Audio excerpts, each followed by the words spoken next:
Well, how many first-timers do we have here? Y'all stand up. Yay! Look at you. Look at you, you're darling.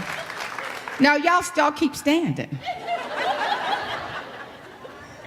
I got a song for you. I'm gonna take you way back to my world, okay? This is for y'all. Because y'all so happy. I'm on the top of the world looking down on creation and the Isn't that good? But we want to be natural. Fred, please. You make me feel. You make me feel.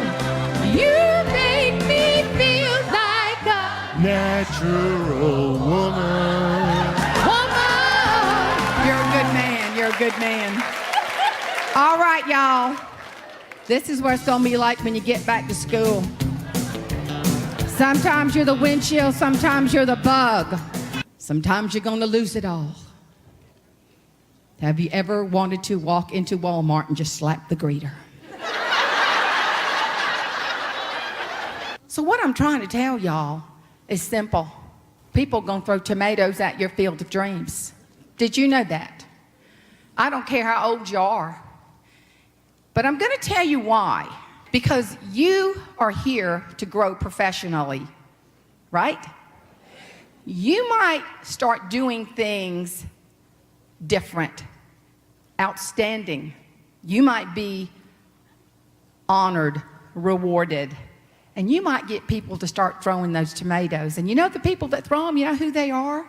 The people who are not willing to do what you did to get what you have.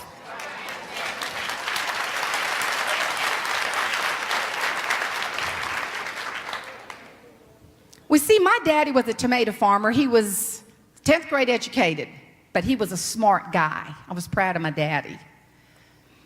And every year after the third time in the field, he would allow me and my buds to go in the tomato field and have the best tomato fight, I'm telling you.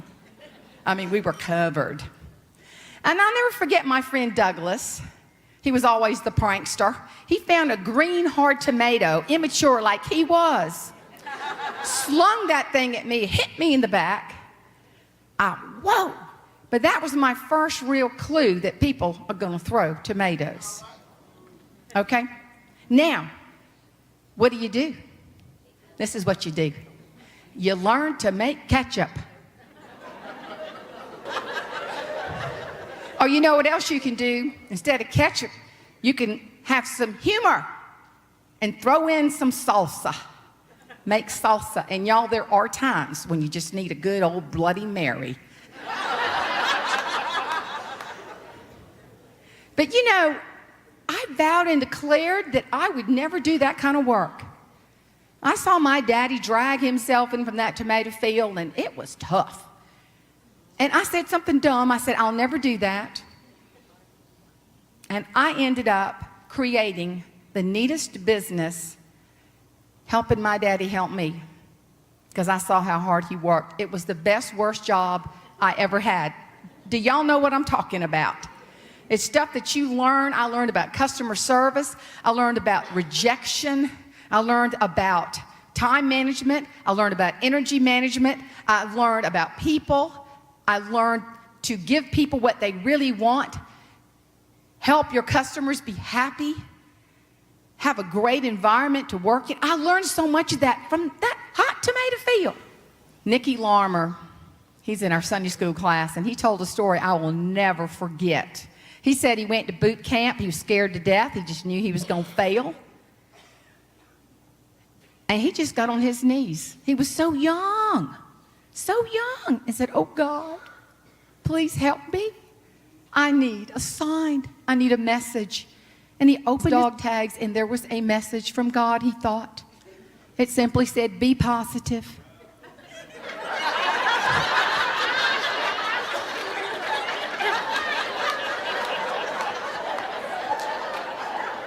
Oh, he changed, honey. He changed. Divine inspiration. And people noticed it. And they said, what happened? I thought you were going home. I thought you were going to drop out. He said, I got a message from God. What? He said, yeah, look at my dog tags. Be positive. One of his buddies said, yeah, you want to see my message from God? Oh, negative. I see y'all talking. That's what you're here for. You're here to learn. See, I needed to know how to sell my tomatoes. So I went to Piggly Wiggly. Talked to the produce man, Leroy. Love Leroy. I said, Leroy, let me see your tomatoes. Oh my goodness, y'all, they were dirty and nasty. Stems still in them, leaves stuck to them, fertilizer. I said, this won't work. So I went to the packing shed and I bought big old 30-pound boxes, waxed, you know. I went to the big old oak tree in the backyard and I dumped all my tomatoes in a tub and washed them. Packed them upside down, pretty, shined them up. Guess what? I sold every one. And I realized I was creating a life principle for myself. And this is it. It's called the shine principle. How do you shine? What makes you shine? What special gifts and talents do you bring into what you do? I struggled with shining. Y'all, I was the little ugly first grader. I mean, these lips have never changed size. Now, I like them now. But when you're 5 years old, the dog don't hunt, okay? Let's just, sad. But it was tough. I was in the C-section. They don't do that anymore. C-section. ABC. Bless her heart. Not hitting on all cylinders. So I wore the same thing. I was a tomboy. My corduroy pants and my flannel shirt, penny loafers. Guess how much lunch was? For the week, $1.25. I saw all y'all's fancy food. Guess how fancy we got? A pineapple ring with the cherry in the middle. That was gourmet. So I remember my first grade teacher said, oh, y'all look cute tomorrow. The big high school girls are going to come and pick out the cutest little girls to be in a beauty pageant. I said, oh my gosh, that has my name all over it. Because I believed in hard work. I saw my daddy struggle. And I believed I could have those dreams in my heart. I really did. So the big high school girls came the next day. Honey, I polished my gums because I'd lost my teeth. Looked like a little vampire. Shined up my shoes, put new pennies in them. I was looking fine. I looked like a boy with that short hair, but I didn't care. I walked up and I stood with the rest of them and grinned. Pick me, pick me. And all I heard was, would you look at that one right there? Mm-mm. Oh, but they were fixated on the little girl next to me. Oh, y'all know her. She had a stick-out dress. You know what I'm talking about? Crinoline. Little stick-out dress. Had on her poodle socks and her black patent leather shoes. And she had her baby teeth. Oh, she did. And the Avon lady left a little tester tube. Passion punch. She's all ruby redded up on those lips. And her mama put those pink spongy rollers in her hair the night before. And as we say in the South, her hair was jacked up to Jesus. 17 years and 5 months later, I am walking across the stage of the Miss America Pageant. The most unlikely person. Yes. See, I realized that fishbowl had power. Had power because I didn't have everything it took to be who I wanted to be, but I could make a contribution towards where I wanted to go. I'm thinking in your world, what does that look like? I saw some beautiful appliances today. Beautiful. How many of y'all would like to have that in your kitchen? Think about that fishbowl. Make a contribution towards where you want to go. Get people excited about investing. Talk to the right people. You never know unless you try. That's what it's all about. Yes, please be seated. What I'm telling you is if you do the right thing, and you can shake it off and learn from it. So the next time you have a difficult person you need to talk to and you're just frustrated, just go up to him and go like this.